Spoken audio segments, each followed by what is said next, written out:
You can eat them. And then he doesn't even eat them. Kane Parsons in A24 built one of the most suspenseful labyrinths in modern horror, yet they completely jump cut past all the best parts of it. At the core of the story is Clark, a failed architect who gave up on his dreams. There's an example of this corner cutting when we first see Clark venture into the Backrooms.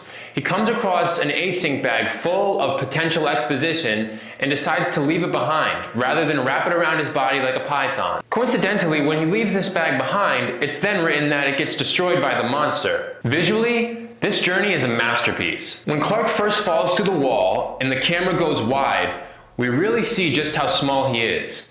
The towering walls, the unnaturally high ceilings really swallow Clark whole. And as his fragile ego pushes him further out into the back rooms, he's unwittingly being swallowed by a living, breathing practical set right down his digestive tract into the belly of the beast. But there's a deeper layer at play here.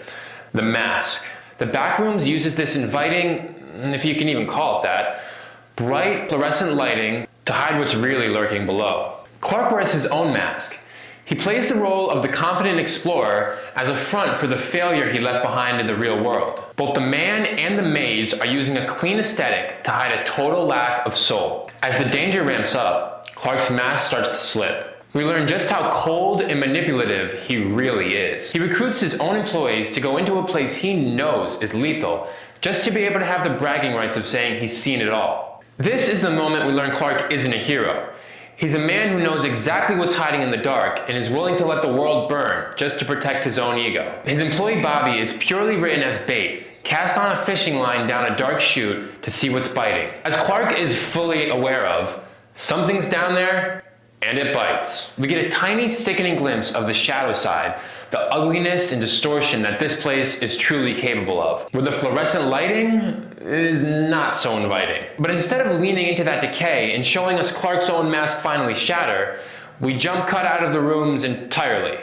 We cut to Mary at the store, where we learn Clark has been missing for weeks. We miss the most important part, the mental decline and eventual snap that led to Clark living in the Backrooms. The movie expects us to accept his transformation without actually showing us the work.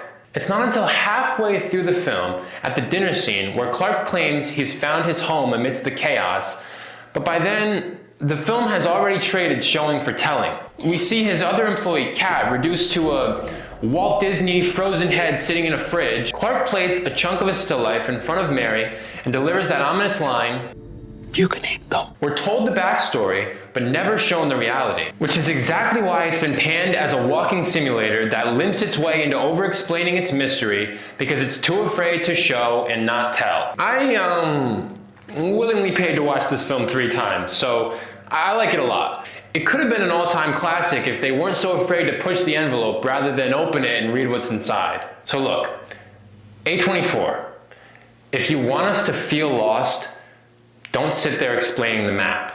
Would you also have preferred being shown Clark's descent to madness, or are all these jump cut shortcuts acceptable for you? Whether or not you agree with me or liked what I had to say, let's debate it in the comments. And while you're down there, feel free to click some buttons. Nice seeing you.